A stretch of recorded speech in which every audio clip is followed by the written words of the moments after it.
photographing that. All of it? All of it. What's left of it at this point.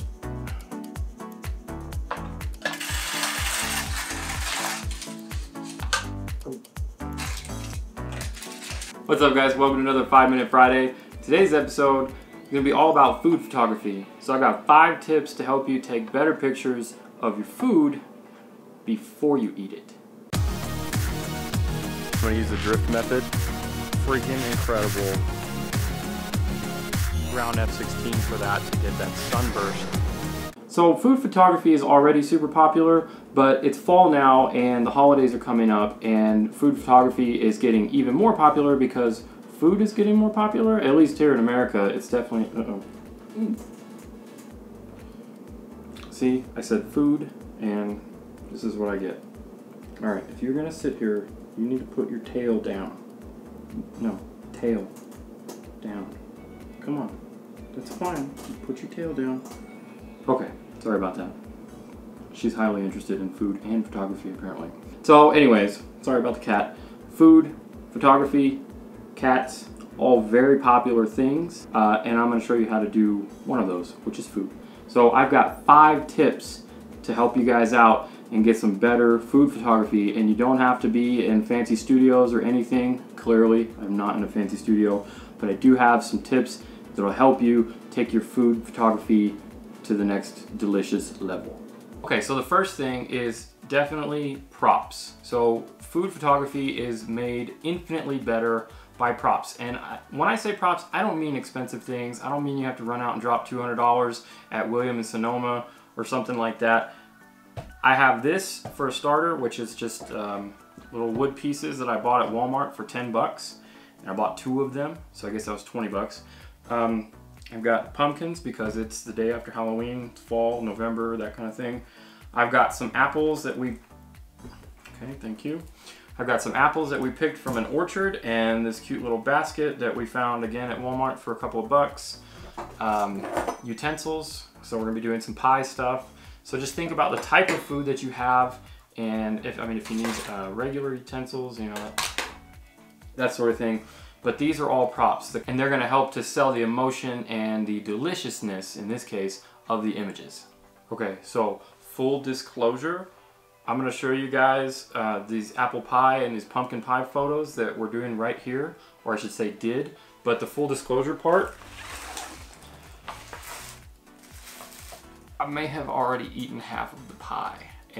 But when I say I really mean Brittany and Tristan. No, it means I. Okay, so anyways, you don't need that much more than what you have in terms of space. The beauty of this is I can take this apart, and if I need to make a background, well then bam, there's my background. It's really easy to do something like that. But if I want a little bit of separation or whatever, or if I just need more floor space for something, for a shot like this where I put the cast iron on here so it looks like it's in a real nice area, but it's just on this. And framing is seriously important when you have little stuff like this, because 1 inch or even half an inch off to whatever side and you're going to be photoshopping out edges or cropping in or whatever. So framing is very important if you're on a budget and have tiny things like this, like I do. All right, so the next tip is angle. Angling is very important, again, especially if you have a limited space like this. There's going to be 2 ways you can do this. So the first most common angle that you're going to see, or that you're going to want to try to do probably, is going to be the straight top down. So if we just come up here, this is a lot easier for you to frame. And then I'll just do a little recording here so you can see I'm at 24 millimeters. Now you can see that crop, and that's looking pretty good. So that's the top, and that's obviously the easiest way to do it, especially if you're on a space budget. But if you don't want a top view, then the next thing is some sort of angled view where you're going to be anywhere from completely horizontal to somewhere in between. And for that, you're going to want a shallow depth of field. So maybe something like this. This is a macro lens, and I mean, you don't have to have a macro lens.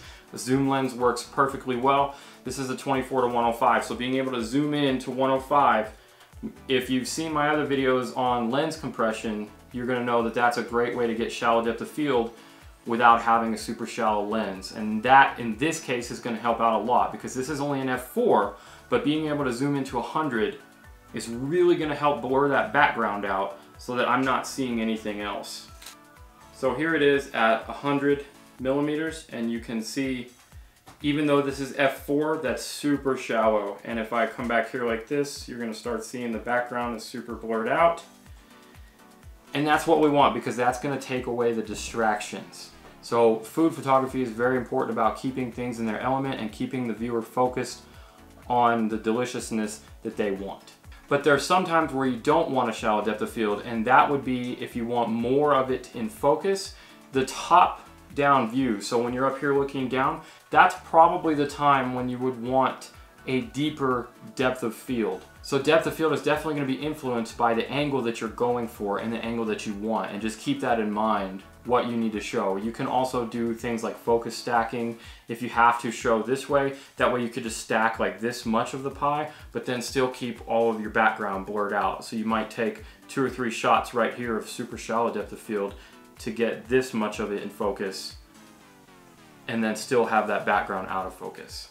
So one last thing in terms of depth of field, keep in mind that your props are going to play an important factor in that and what you're showcasing. So right here, I'm showcasing these apples, and I don't want a pumpkin because the pumpkin is not really associated with apples, but I do want this basket here. So if I just tilt this and let some of these spill out around it, then some of these apples, I want them out of focus because the food is still the main focus, but I don't want them completely out of focus that you can't tell that they're not apples.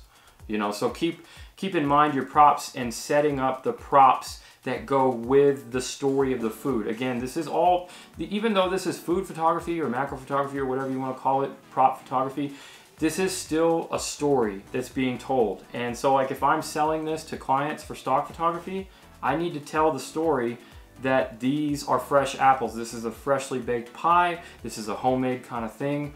Props, super important. And depth of field going with those props, make sure you're showcasing what you need to showcase. All right, so the next thing that's super important about food photography is lighting. And lighting is important with all photography, of course. But with food photography, you really need to be careful of the light that you choose, because if you do something that's too warm or too cool or the lighting is off, then it's gonna make the food unappetizing. And normally, like when you're doing portraits and stuff, you want kind of a warmer look, and it's okay to have, you know, warm gels or that warm tungsten light or whatever if you're indoors. But with food photography, most people tend to err on the side of natural light. Natural light looks really good with that, even if you have to emulate it. So right now, I've got a huge skylight coming in here, so that's one point of my first natural light. And then I've got this light here, which is off camera, and it's just this regular light that you're seeing right here. And that's just a cheapo light that I bought from Walmart or whatever, and but it's daylight calibrated. That's the important part. So it's got that bluer look to it, the cooler look rather than the warm look. Another thing I use are flashes. So this isn't the flash, but it's the controller because I don't know where my flash is. But any type of flash, and even if you just put it on camera, the thing is to soften your light. You want natural light and you want it soft. So to do that, you can bounce. All I do when I took this shot right here, and you can see this setup, is I bounced it off of this wall right up there, the ceiling. And it looks like it's far away, but when it bounces and then comes back, it's gonna be super soft and diffused. It's gonna give you that nice look. All right, so the last tip I have for you for food photography is authenticity.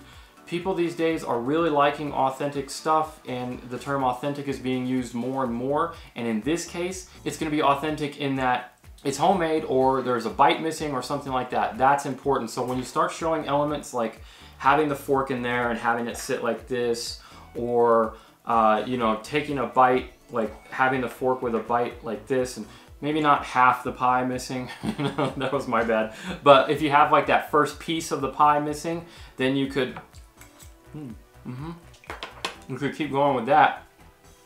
Oh my God, that's good.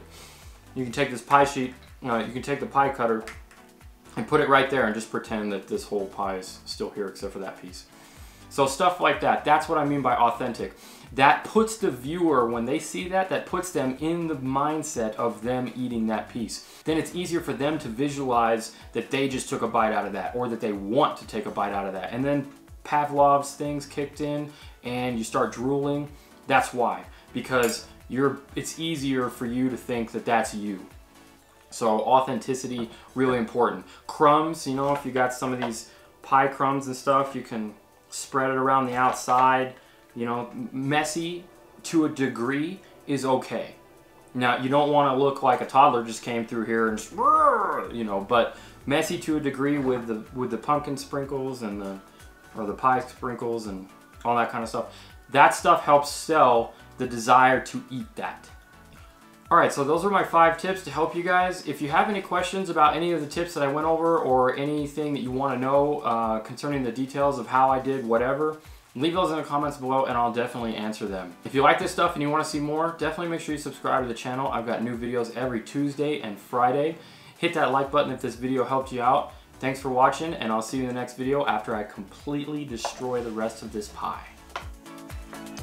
Yes, I know this is not a fork.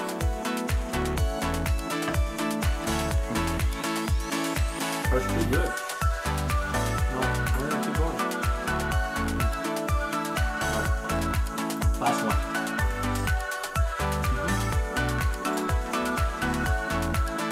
Oh, I'll take it away. No. Okay.